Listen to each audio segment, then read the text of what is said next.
You're listening to the We Are Libertarians podcast network. Find all of our shows at wearelibertarians.com. Welcome to We Are Libertarians, where our goal is to help you sound smarter while talking to your friends. This is another special episode of We Are Libertarians with our good friend Rob Quartel, and it's called The Swamp Explained. My name is Chris Spangle. We talked to Rob, who is a 45-year fly on the wall in Washington, D.C. Rob has worked for Republican presidential campaigns, government agencies like the EPA, and has been confirmed by the Senate to the U.S. Maritime Commission. He's also been a candidate for Congress and Senate. He's also spent years working in the private technology sector, working with startup companies. And you're going to hear a lot of cool facts about his past. We'll hear he's deep state. That's what I heard. Given his experience and iconoclastic viewpoints, Rob gives us great insight into the swamp that makes up our nation's capital. And, how can you change something you don't understand? And that's the goal of this show, is to talk about Washington and its power structure and how it exists now and what does it look like. And so we're going to talk about some of the presidential polling, the post-Trump jockeying, the rise of the virus in Portland. So stay tuned with us. Rob, how have things been? I see you're back on the island. Now, have you gone to D.C. through the quarantine at all? Do you have to leave for meetings, or are you just hunkering down? So I have actually been here pretty constantly since March 16th, which was my last, long-term trip. Although I took a 2-day trip to Washington about 5 weeks ago. I had a doctor's appointment, a couple things. And I will say, DC was totally empty. I drove up 18th Street, which is right in the heart of town, and up to the doctor and this and that. And I couldn't have seen 10 cars in 12 blocks from there, down near the Lincoln Memorial and all the way up to the Jefferson Memorial and all the way up. So, but I must say, when you mention the deep state, am I deep state? There are days when I am so thankful for the deep state. And then there are days when I know exactly what Trump and all of them are talking about. And in fact, some of my friends and I had an argument about that last night. I have two friends who are very involved in education in DC, down for the weekend. They're very careful, obviously.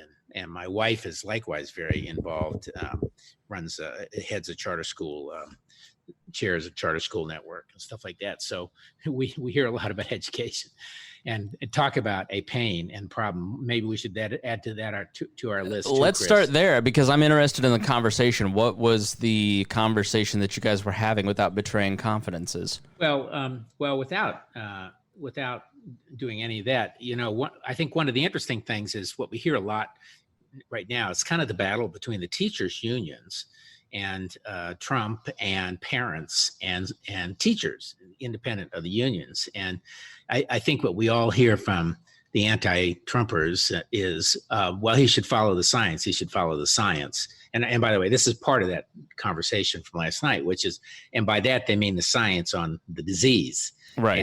And we know that kids under 10 are less likely to be harmed by it and less likely to be carriers. But as soon as they hit that number, then they start going the other direction. But what's left out in a lot of the conversations, and this was part of the conversation last night, was the other science, which is the science of learning. And what people like the folks who are down right now, and my wife and others involved in education, know is young kids must go to school and have a teacher. They don't need it, 5 days a week, 8 hours a day, all that, but they really need a teacher and a nurturer in that early period, K through maybe third grade, something like that. And don't count me as the expert. I'm reflecting. No, I've thought a lot about that, because if you've read Malcolm Gladwell's book Outliers, he talks about the difference. One of the major contributors to why low-income children are more disadvantaged than middle-class or upper-class children is that through the summertime, the middle-class and upper-class parents take them to museums, or there is a culture of learning in the home, whereas in lower-income families, they don't have the luxury of going to a museum. And that's right. And you're going to start seeing some of those disparities, Chris. Yeah, that 2-month period really disrupts it. So But here's what's happening. So parents who can afford it are now forming pods. Yeah. If their school system is shut down, they're forming pods, groups of 5 or 6 people. We all of us are doing some version of that. We have 3 couples who live nearby, who don't travel around, who are close, who enjoy. That's kind of our pod of 8 people. We're all very careful. And but parents are doing that in their neighborhood, and parents are starting to hire teachers out of the school system. Now, it's not going to be the lower income parents who get to do that. It's going to be the middle and upper income parents who get to do that. So their kids are going to get the in-person kind of experience, or people to help guide them for the distance learning. And right now, and these people are learning from kind of a scoffed at sector of education, which is homeschooling. And Right. a lot of folks, including myself in the past, have thought of homeschooling as basically right-wing religious nuts, Right. to be honest, but it's not. Yes, a lot of very religious, non-nut people do it because they really have a preference about what the kids are taught. But, my number 3 guy in my technology company, Jewish, liberal, his wife is a PhD. They self-educated their kids at home. I have a number of my other friends. I have a young guy down on the island who's oyster guy and scientist, and he and his wife, she's well-educated. They educate their kids at home. And these kids have very full curricula and everything else, and they get a lot of it online. And now there's a whole theory and practice of how to teach at home. So learning at home and just not in the traditional schools is in a kind of a heyday. And I personally think that's going to jump up. But one of the problems right now, and this part of the conversation, is the school systems don't adjust to that. It's black or white. They got to be in class or out or not. And the district is kind of a little schizophrenic about it. And then you have the charter schools, which are public education, public schools, but they are not under the same management umbrella. So they get to do their own rules. So the mayor can say nobody gets to go to school, or only 1 out of 5, or you go on 3 days a week, or whatever. There are lots of permutations of this, but the charter schools really kind of go their own way. Then you got the parents, and a lot of parents are just scared to death. And lower income parents don't have a lot of options. Their kids have to take the bus. They are worried about exposure. The parents are frequently in critical worker jobs that are high exposure, low income. And we already know those communities of color are very, in particular, are very susceptible to being exposed. And this is all about exposure more than anything else. Yeah. And so they're reluctant to send their kids. And there's been polling done in a lot of cities on this whole thing. And the upper income tend to want their kids to go back, and the lower income tend to not, because they're worried. And that's interesting, because I would think the financial pressure on lower income families would be a lot harder, because they don't have as much luxury in terms of, staying home or watching, or having someone watch their kids or something along those lines. Absolutely. A lot of this is counterintuitive. And technology, too. I mean, technology factors into it. IPS couldn't go online schooling in the spring because the majority of the people that go to the Indianapolis public school system could not afford an iPad or a computer. And the district didn't have the money to fund that. So a lot of nonprofits over the summer have raised money to help supplement those needs, knowing the inevitable of all of us not leaving our house from September to March. Completely. And of course, every kid and every family and every system is different. And people are going to make their own judgments. I mean, one of the interesting sidebar conversations last night was over presidents. So there was a big, to do. Jimmy Carter sent his daughter to a public school in downtown Washington. And she, by all lights, has done just fine. And then Obama, well, let's see, I think the Fords had kids, but they were in, I think they were in Arlington schools, if I remember. And then Obama sent his kids to an elite private school, as did W. And his kids were there. And it's, and Clinton sent Chelsea to an elite private school. And there was this whole outrage about, well, why shouldn't he be going? He supports public schools. Why shouldn't they be going to public school? And the sane people said, look, every parent wants the best education they can afford for their kids. They are not interested in their kids being symbols.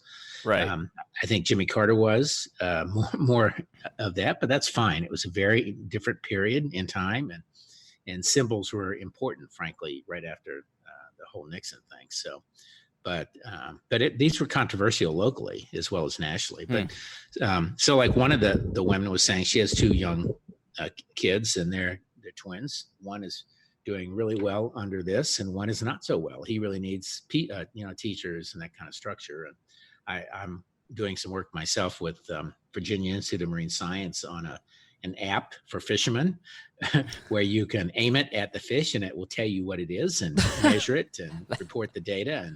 And, that's fat. Sidebar, how do you do that? Like, is it RFID? Like, what's in the phone that allows you to do that? Did I get sonar? It's a technology built around the number of pixels in the camera. And it can tell you if it fills so many, it's so big.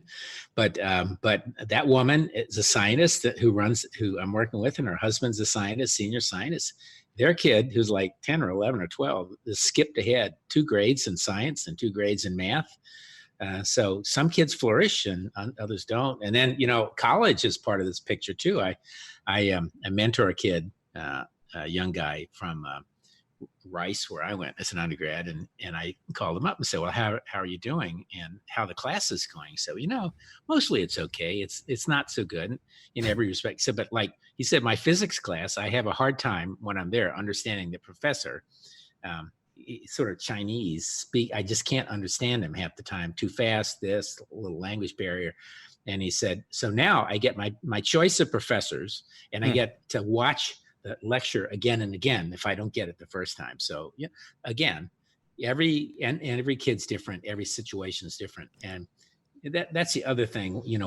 I think the criticism of Trump is that they don't have a big national plan. Well, yeah, they do. I mean, the plan was CDC to offer some guidelines, but in the end, the states are going to have to decide. That's a plan. It's every school system, and that's the way that there's a plan. Exactly right. I mean, I don't know why we're all looking to centralize leadership, but it goes back to Hayek's knowledge problem. There is not one person who can plan this effectively because the task is too big, and so you have to disperse that throughout the market.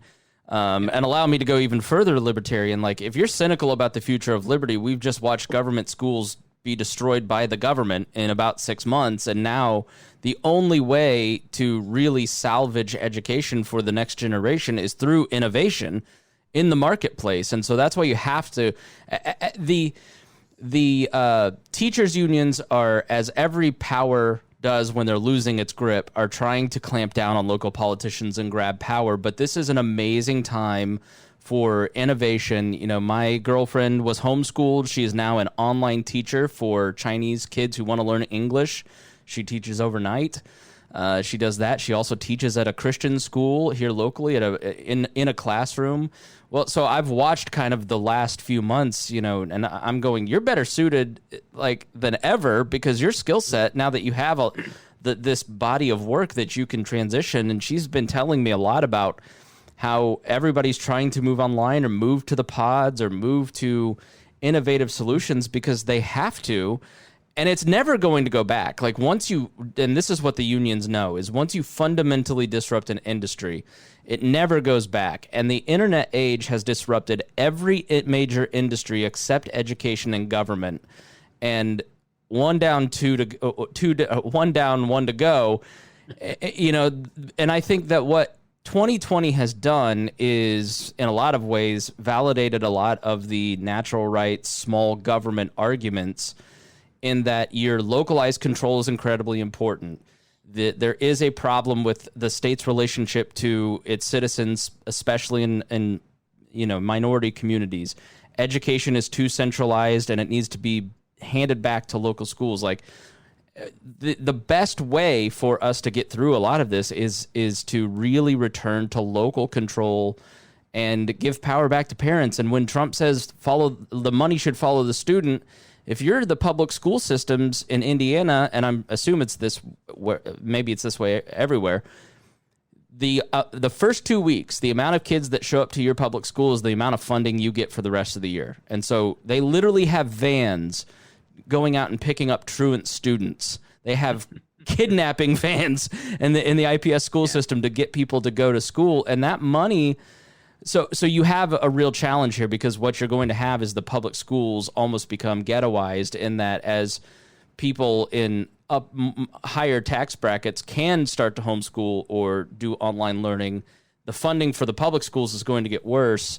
And so innovation has to be a part of it. Deregulation has to be a part of it to avoid that happening. Otherwise it's a very real consequence. I'm going to push you back slightly and politely and try to do that more neutrally. So, I understand what you're saying, but when you say government schools, for example, I went to public school. I never thought of it as a government school. It was not governed by the government. It was governed by a statewide set of standards and all that. And then each county had its own, and they all can interpret it. So school systems have for a long time been the biggest example of local self-government, because while states have standards and the feds do research and provide it to them, the federal government doesn't really mandate as much as everybody thinks they do, nor could they.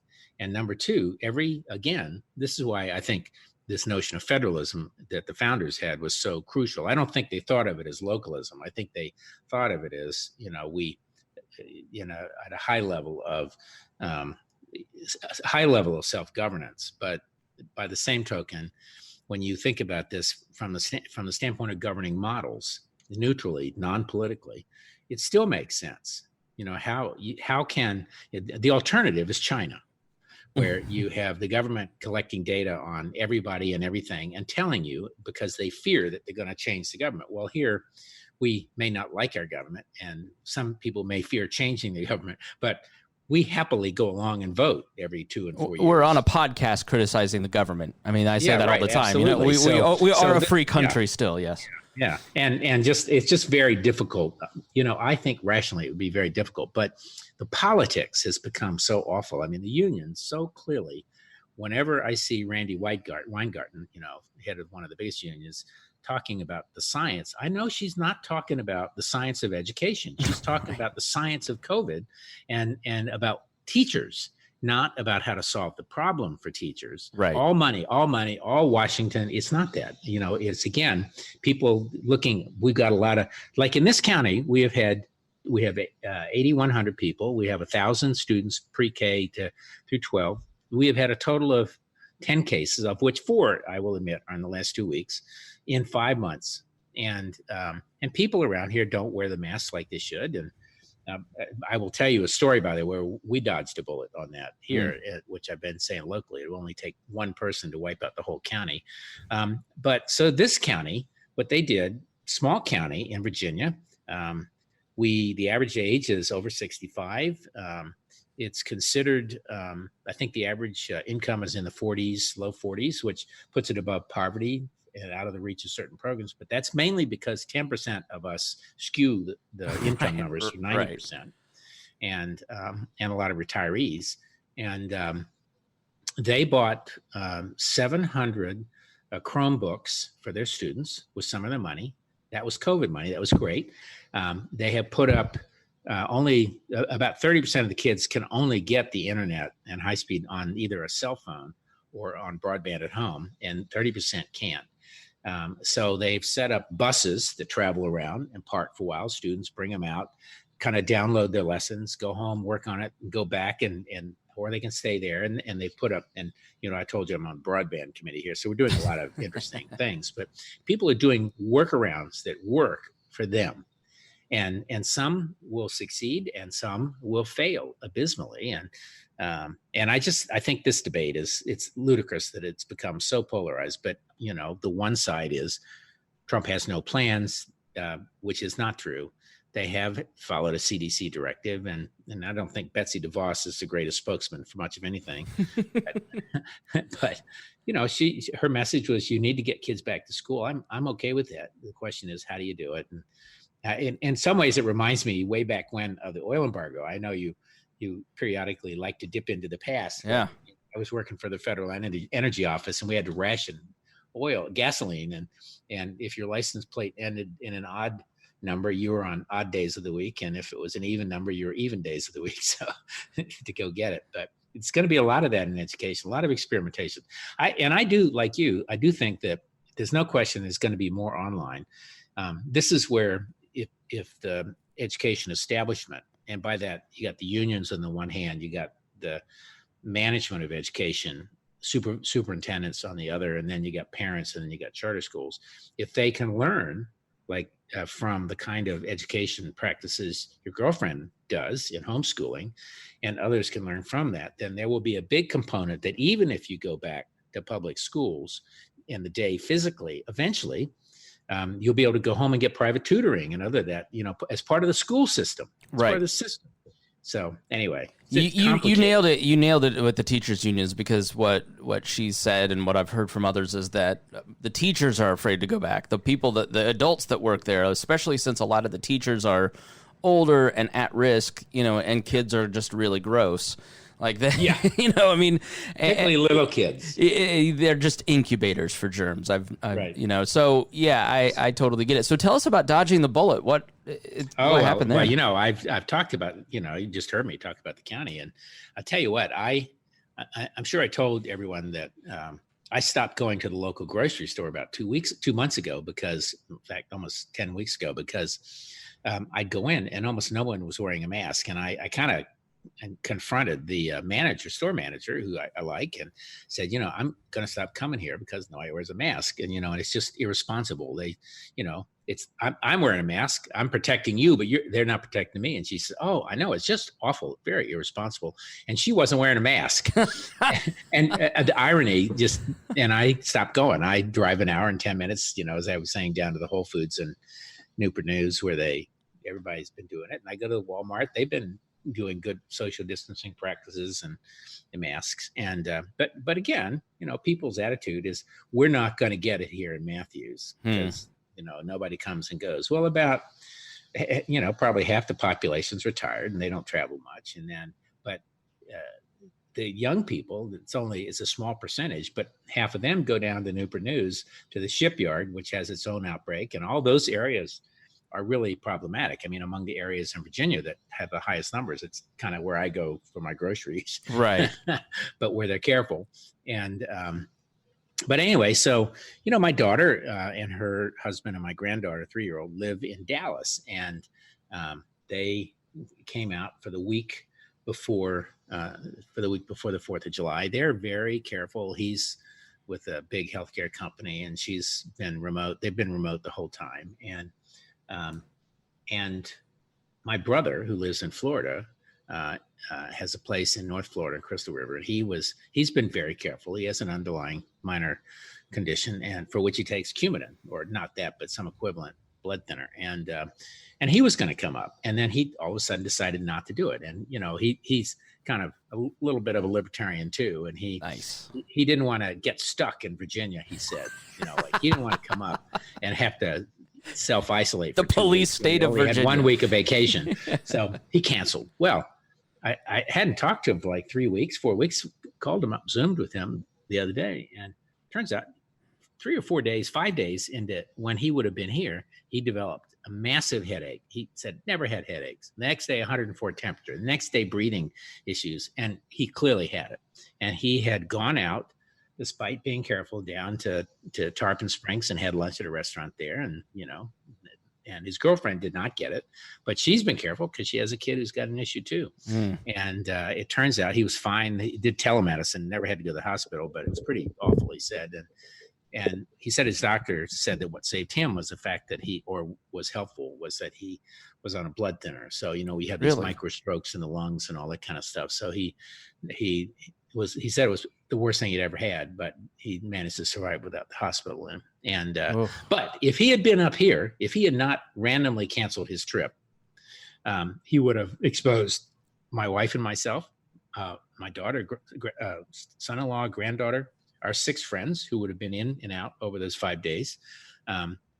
Probably the lawnmower guy who comes over and wears a mask, but who knows? Right. I will have gone to the grocery twice because there would have been company, the post office every day. So this would have been like a ricochet, just spreading. And I, for a long time, have said in this county, it would only take one.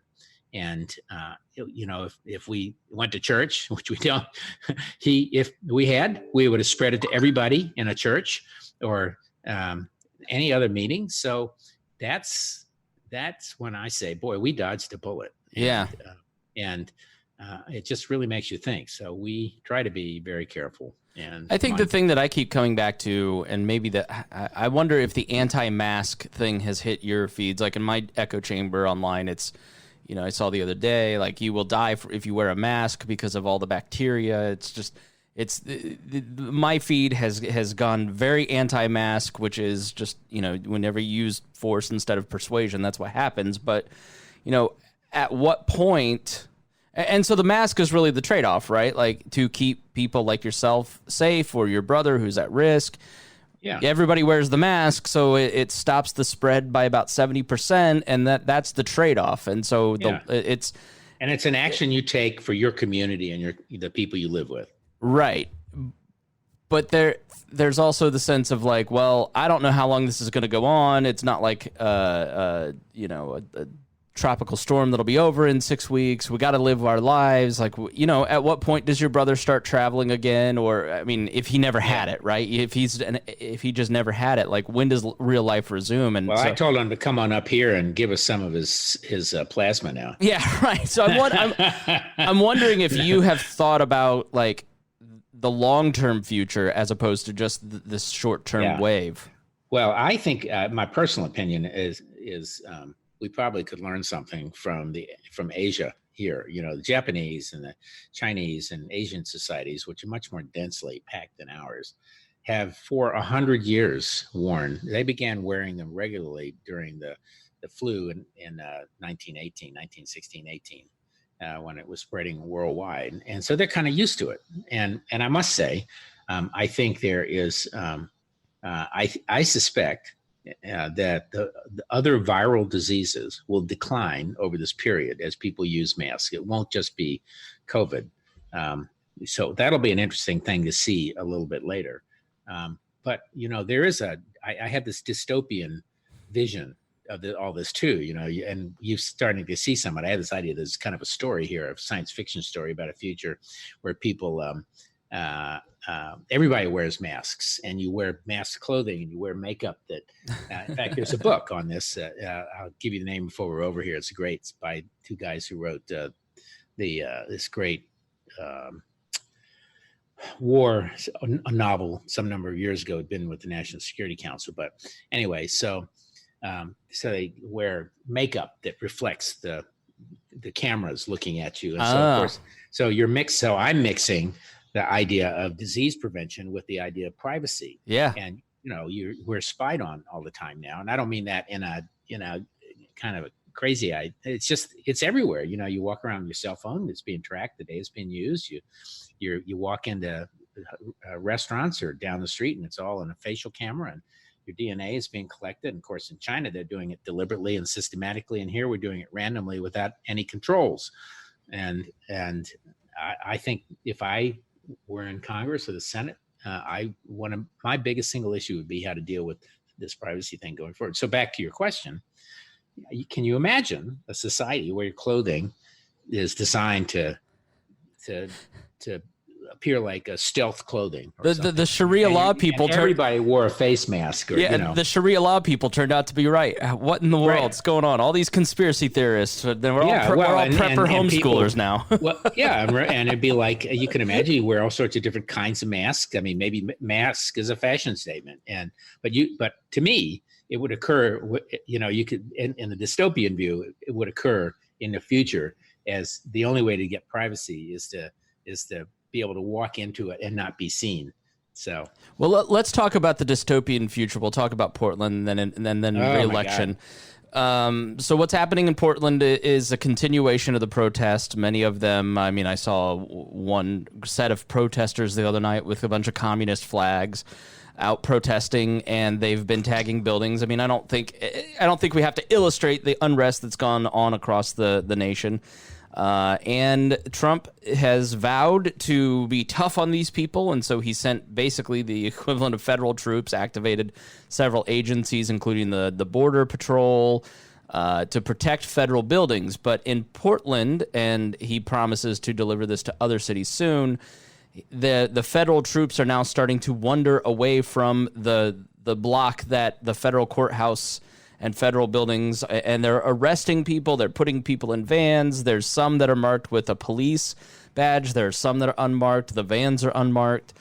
And, this is something that libertarians, civil libertarians of all stripes, when Obama passed the NDAA, saying, you don't want to do this stuff because in the future there may be somebody that isn't good that can use these things for bad. And what you essentially have is Donald Trump, in my opinion, using these federal troops and these images for campaign commercials. He's not really quelling the violence. If anything, they're inflaming the unrest. You're getting bigger protests coming out. Yeah.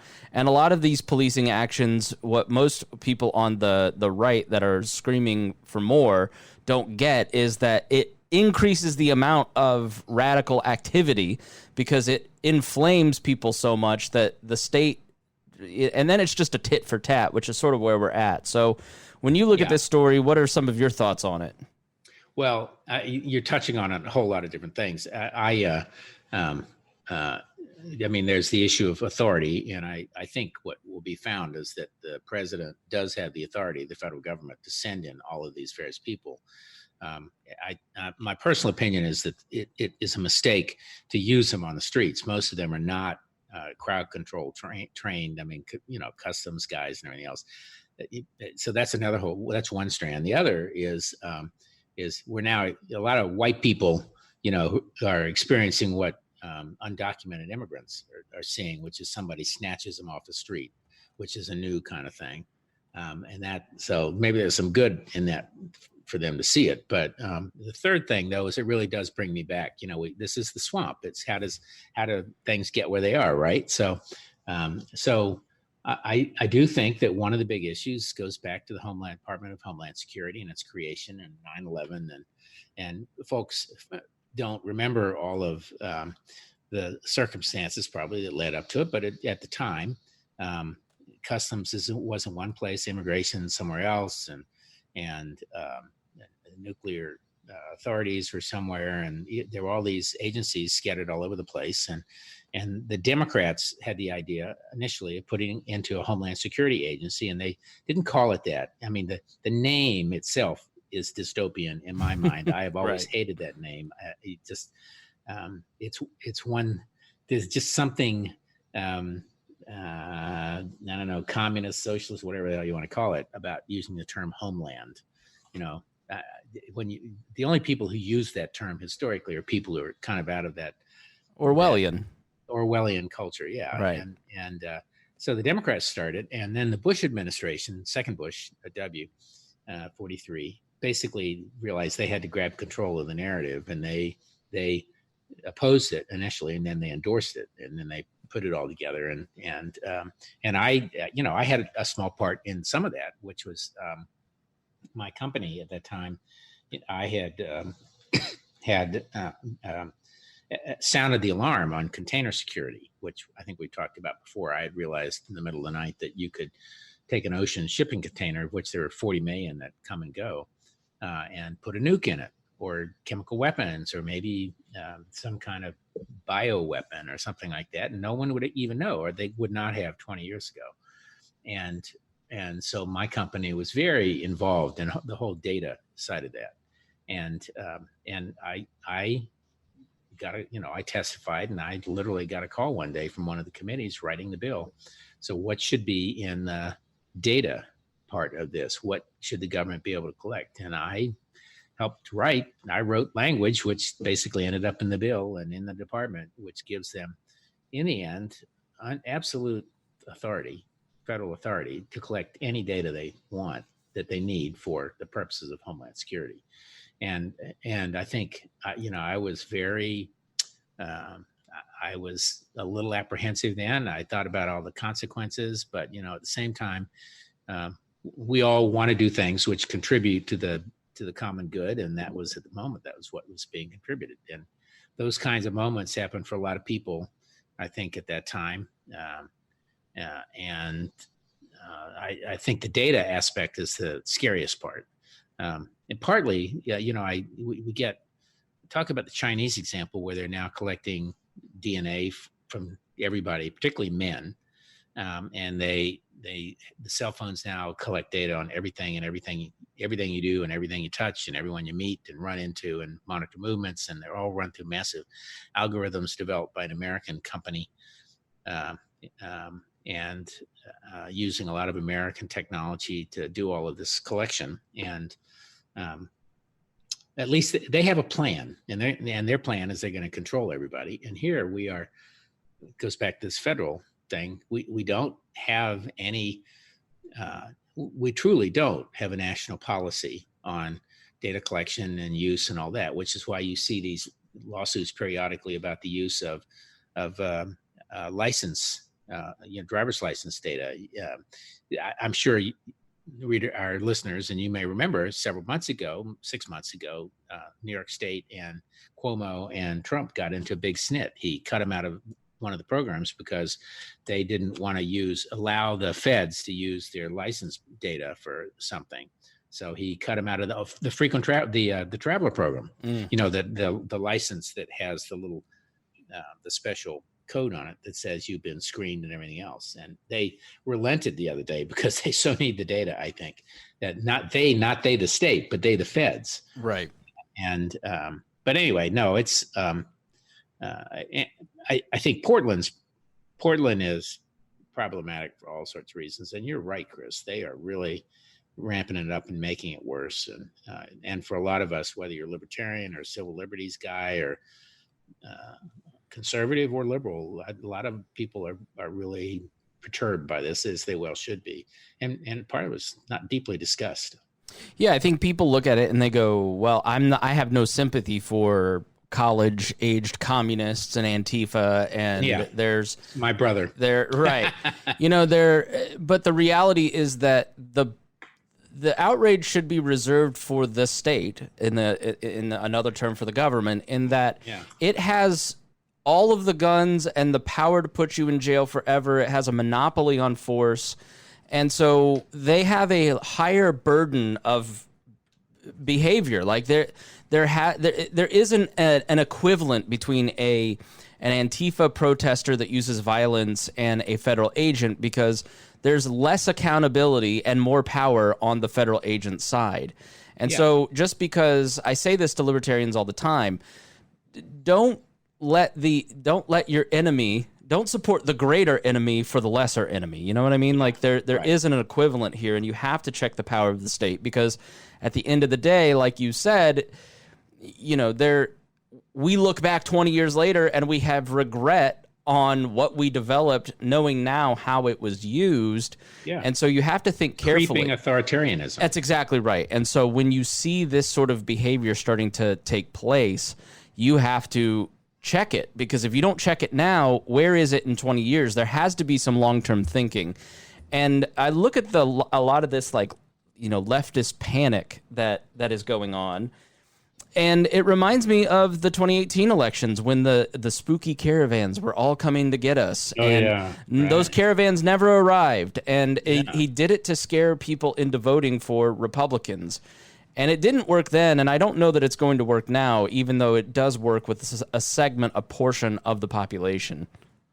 Yeah, no, that's right. So this is something that has to be watched, and I think it's going to get worse before it gets. But now you're now seeing that Trump offer these troops, and they're not troops. I mean, we need to be accurate about it. These law enforcement, and a lot of them, of course, are analysts, just plain old analysts.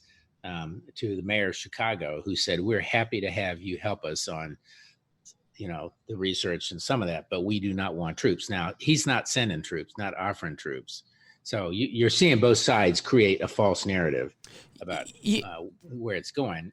But you can see what's going on in Portland. Yes. That feels uncontrolled. There mistake. there are existing law enforcement mechanisms. If a local or state agency feels things are out of control, they can activate their state guard, their national guard. They can ask for help. Trump is taking a power that he legally has but should not have, and we should take it away from the president, of any president. Because we have to think long term, because there are real consequences when we react to the politics of the moment. You have to think long term and how that plays out down the road. Yep, so totally. Do you think that the silent majority that he tweets out in all caps, do you think that when we look at some of this polling, I'm looking at the Real Clear website now, Florida in a CNN poll, Biden up 5, Arizona, Biden up 4. You look at Michigan, Biden's up 9 to 12 points in some polls. When you look at Minnesota, Biden's up 13. That's a Fox News poll. In a Fox News poll, although Trump is up 1 in Ohio, according to CBS News. Yeah, but when you look at the Fox News poll, Pennsylvania, Biden up 11, Minnesota up 13, and Michigan up 9. And he's in Florida, Quinnipiac, Biden up 13. These are states that some of these states he won that he should be running away with. When you look at the electoral map, it's looking like now we all are smarting from 2016, and some of us predicted wrong. And some of us correctly. Yes, but so everybody's hesitant to say that this is going to be a Biden blowout, but when you look at the electoral map, it looks like people are exhausted with it because they took the chance. We know what Hillary is. We don't know what Trump is. We don't like Hillary. Let's go with this new project. Now we've lived under 4 years of Trump, and we don't like that. That's worse, or that's just as bad or worse than Clinton. And so let's go back to the Obama era, Chris, essentially. So everybody's looking at these polls, and everybody sees something different. And I certainly see something different. First of all, I can't stand Trump. I'm no fan of Biden's. He's been wrong on foreign policy his entire career.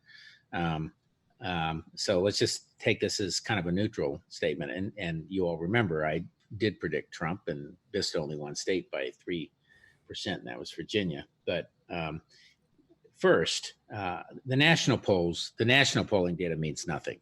I think if you took California and New York out of it, and next time we talk, we'll do that. The difference in the percentage gaps are so large that just totally skews the national. And I'm sure that Biden is still ahead of Trump at the national poll level, but not like quite the numbers you've been seeing. Secondly, as far as I can tell, all of the polls are being reported in terms of registered voters, not likely voters. And likely voters, very hard to do. And again, they're also taking relatively small samples, so you have more error, and even when they publish it. So number two, it's registered, not likely. And we know that right now, the Trump, when you look at the data on intensity, the Trump people are much more intense than the Biden people. So they are more likely to turn out in larger numbers. Third, when you look at them, there are still large numbers in most polls who are calling themselves undecided. So Florida, not so much, it's 51-46, but and Florida, and this is where the campaigns I know they are rightly concerned about turnout, and Trump is out of his mind to talk about the absentee ballots is the problem. Because it benefits Republicans. Yeah, it's Republicans save largely. Him. Yeah. So he's crazy in that respect. But you look at Arizona, it's 50-45, 49-45. That's Trump v. Biden. Biden is up slightly. Ohio, even in the CBS poll, Trump is up 1 over Biden, and there's 9 points of undecided. Michigan is in one poll, Biden's up 12, and in another he's up 6, and in the one case, 8% haven't reported. In the other case, 8, 9, 10% haven't reported, supposedly undecided. So how are they going to break? Well, undecideds tend to break for the guy who's challenging whatever system happens to be in charge. And Trump is still positioned as a guy who's challenging the system that we're talking about today. More Arizona, Pennsylvania. I'm looking here. Pennsylvania. There's 7 or 8 points undecided in one poll, 11 in another. So I do not think Biden should be feeling great that he's polling at 51, 52% in any of these polls, because the undecideds are too large. They are registered voters, not likely voters. And we know the Democratic voters generally tend to be less likely. There are exceptions to that. And I think the last congressional election was that. But I don't think it's good news for Biden yet. And it's not all death knell for Trump yet, Yeah, and the Senate is in play, too, in surprising places. Like both of the Georgia seats are, according to Cook Political Report, Purdue is a toss-up. Iowa with Ernst is a toss-up. Obviously, Collins in Maine. Montana is a toss-up. North Carolina, Tillis is a toss-up. McSally is leaning... Yeah, she's a Republican. And I guess if I had to lay my money on it, I would not be surprised. I would probably bet the Senate's going to flip. I don't think they're going to get 60-40, which means they'll never have cloture. So that means that it'll be a broken Senate, just like it is now. It will allow, because the Democrats under Obama were so frustrated with the Republicans, they ended cloture on Supreme Court judges, and that means that the Democrats will be able to put in their own Supremes, which frankly, at this stage, I'm personally happy with that. I just think I'm tired of ideological. Merrick Garland was a good friend. He was about as neutral, a fabulous, well-educated, great choice you get out of anybody. Right. So, and the Supremes shouldn't be politicized, but they are. But I still think the presidential race is a toss-up. I don't know. I never want to say. I never want to say no. Yeah, today, you never know. Like I drove through a predominantly black part of town yesterday, and I saw several signs saying "register to vote here," and these were like furniture stores and groceries. These were not, state-run offices. These were regular people who are fed up with Trump wanting to register votes. But I know that that's happening on the conservative side. I know that. My rural relatives from southern Indiana are extremely motivated to show up and vote. I mean, it really is. It's hard to predict because that people who talk to pollsters who are on the right know that the polls are going to be used to hurt Trump. So they say the opposite of what they believe because they're trolling them. They don't like the press. They don't like the pollsters. They want it to be wrong. They want it to be a surprise. But I think that Trump and his team are overplaying that secret Trump vote. I think they think the magic will strike twice. It's hard for that magic to strike twice because Biden fundamentally is not Clinton in terms of likability, in terms of style and substance, but it all could totally change once we get to the debates. Well, he's not making any mistakes right now. If I were Biden, I wouldn't debate Trump. Really? I would just say, the guy lies. He twists facts. I'm not going to debate him. He can go debate himself. Going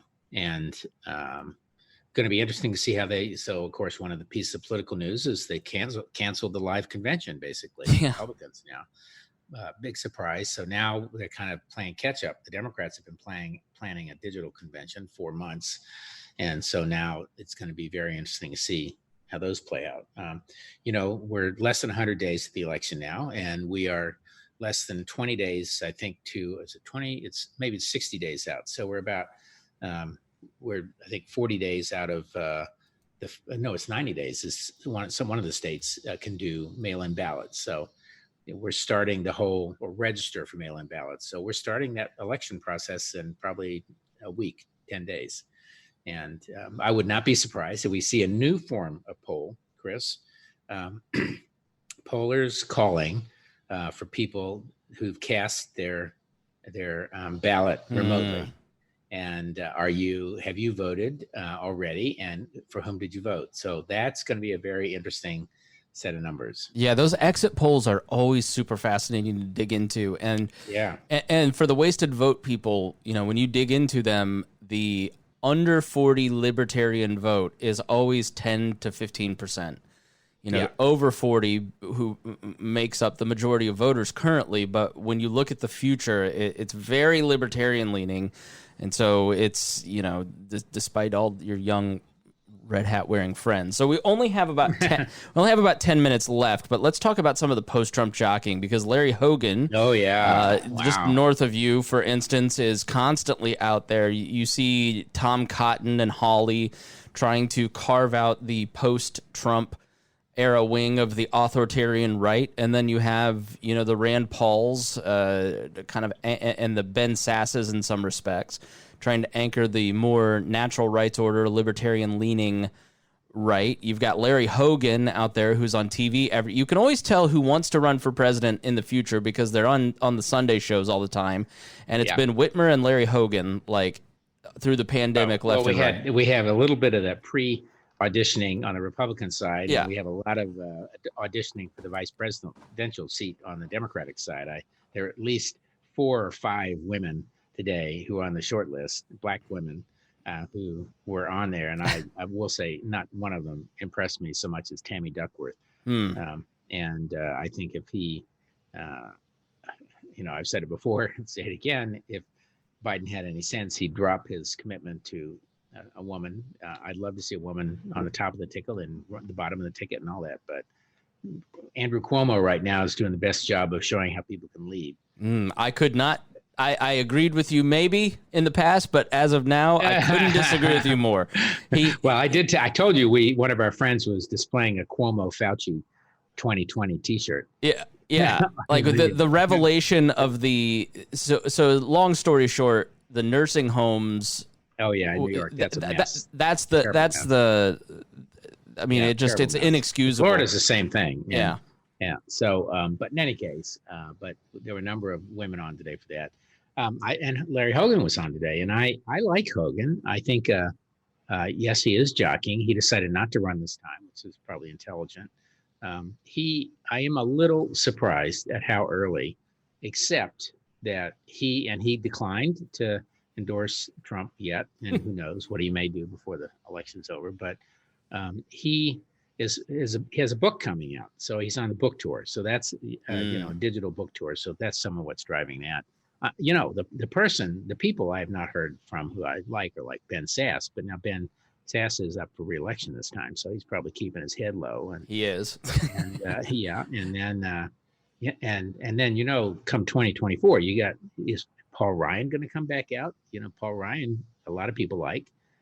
I wouldn't be surprised to see Romney make another pass at it, even though he's probably in his 70s by now. But that doesn't seem to be an impediment. Maybe I should run, right? Why not? Why not? Can you finish the last 5 questions? Do you know how to count backwards from 7? 93. Yeah, right. Mike Wallace. Yeah, that was funny. Yes, you're right. They're jockeying. I think Ted Cruz is finished. He could never do it again. He's such an idiot. He is trying hard though, like his podcast and all that. He's trying to. I mean, I think Cruz, Sass, and Cotton are like the 3 veins moving forward. Where you've got the Trumpy wing following the Cotton people. You've got the National Review, Jonah Goldberg crowd following the Sass. Mm-hmm. And then you've got the Cruz kind of crowd that's, we're anti-communist but libertarian.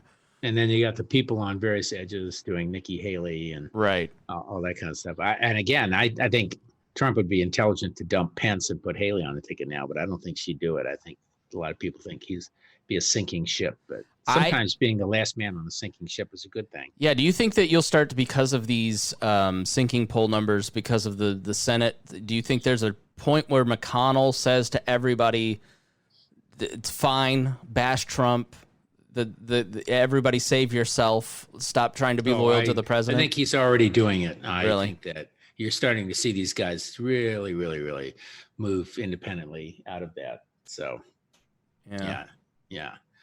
So you are seeing the jockeying.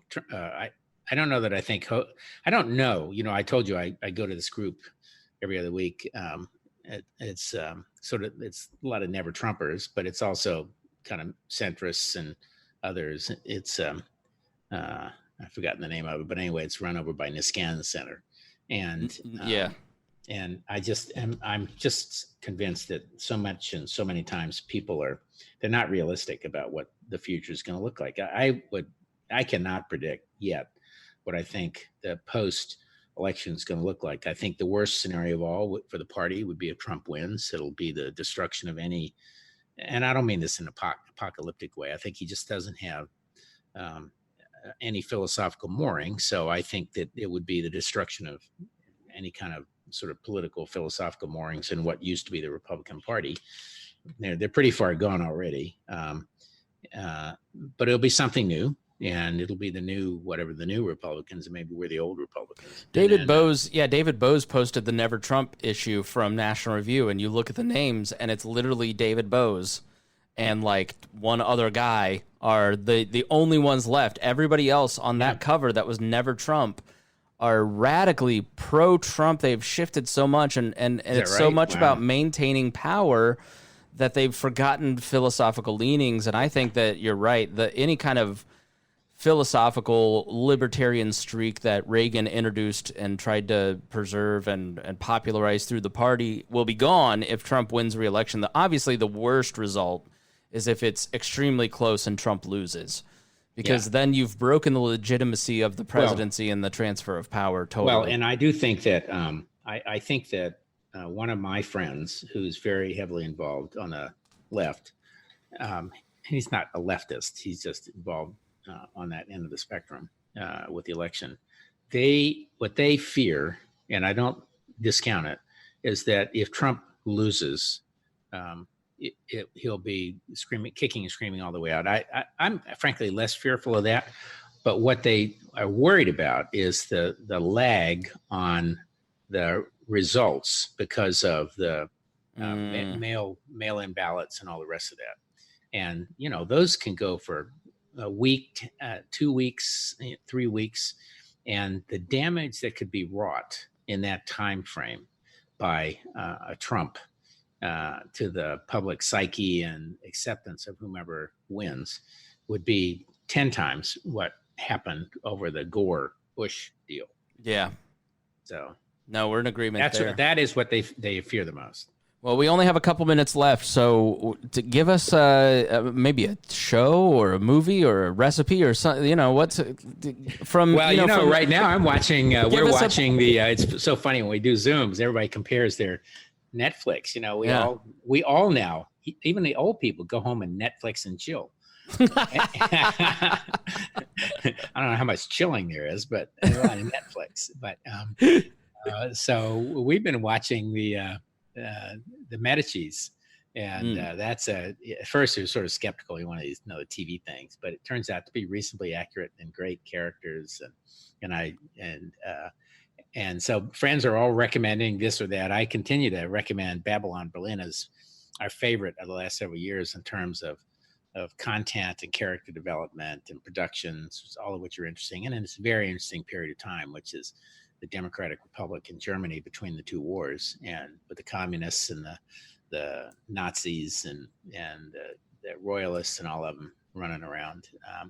And we did watch this great series on World War II, which I think we talked about before on PBS and Masterpiece Theater, and the name is escaping me, but you can find it. But my kids scoff, what, Masterpiece Theater? That's for old people. Well, excuse me. And but we sort of, go from one to the, the other one that's been interesting is Perry Mason, the new Perry Mason. And that's the guy who played in The Americans. Okay. What's the actor? The Americans, we stopped watching. It was just too dystopian too. I'm liking that term today. I guess the world's going dystopian. But, yes, it feels like it. But the new Perry Mason, he's kind of dissolute. He had bad, discharge from World War I. I mean, I'm not spoiling anything, but it's really set back there between World War I and II, and he's got a really interesting case. And what channel's that on? That one is. I think think we get it on Apple TV, but it may be HBO. But it's the new Perry Mason, and that's definitely worth watching. It's a little dark, I'll use noir. Yes. Noir is the right term for that. I'm ready for a Dick Tracy reboot now that you mentioned it. Yeah. Well, I agree. And you were reading. I mean, I read Love in the Time of Cholera, which is not what I thought it was, but it was a great book and very relevant to anyone over 65 who's a guy. And there's a new one. It's a robotic AI one, which I'll try to remember next time or put it on the website. And my wife just read some other one that was written before all this, but it was about a pandemic. So all these pandemic things are coming back. Yeah, it's a way to, and I saw an article about Perry Mason about how 30s media, like Depression era settings, are starting to crop up as people psychically want to deal with what's going on. I just watched Air Force One for the first time a couple nights ago with Harrison Ford. It was the first time in 15 years I've rooted for an American president because it is great propaganda. Like it's funny. It's funny looking 30 years back at the psychology of patriotism that that sort of we all had back then, but now is just so like gone. And that was who played the president was Ford. Ford, that's Harrison Ford, right? Yep. And he's so presidential. And he's not presidential at all, but he's constantly growling as he always does. But when he just there are multiple times where I'm like, yeah. But that's president as a guy you'd like to go drinking with too, right? I mean, both decisive and running everything well, and you'd like to go drinking with him. And it's been a long time since we had one of those. Which led to Olympus Has Fallen, where, the president in that was just cowering the whole time. I was like, where's your hair? We need to step up the president. So and then there was Independence Day. Yes. So. Oh, well. It's fun to talk. Well, it was great to talk to you, and thanks, everybody, for listening. We'll check in with Rob for another episode of The Swamp here in the next 2 or 3 weeks and talk a little bit more about what's going on. If you appreciated and liked the show, then please share it with your friends. That is the only way that we can grow, and it really helps. So love for you to share this with your friends. Rob, thanks so much for joining me. Totally. All right, we'll talk to you soon.